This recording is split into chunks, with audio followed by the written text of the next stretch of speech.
Moosbachov lav, Panthera leo fossilis, također poznat kao evropski pećinski lav ranog srednjeg plajstocena, je mačka iz plajstocenske epohe i bio je najveći lav ikada.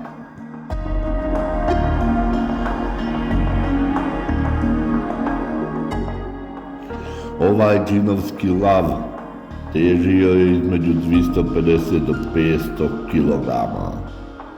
Bio je od 1,30 m do 1,50 m visok u ramenu, te maksimalnom dužinom od 2,90 m, što je oko pola metra duži od današnjih afričkih lavova.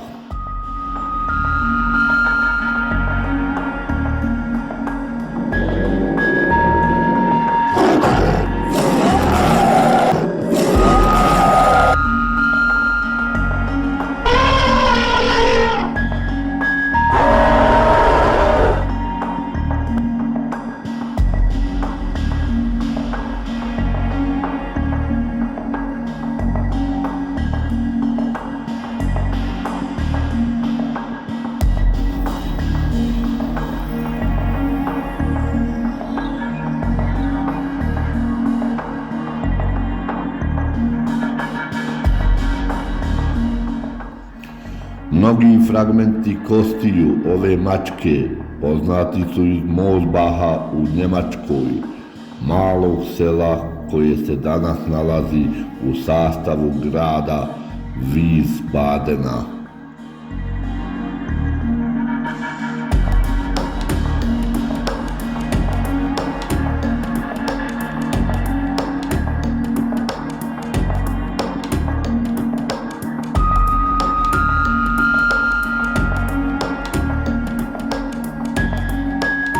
Od Panthera leo fossilis izveden je gornjoplajstocenski evropski pećinski lav Panthera leo spelae.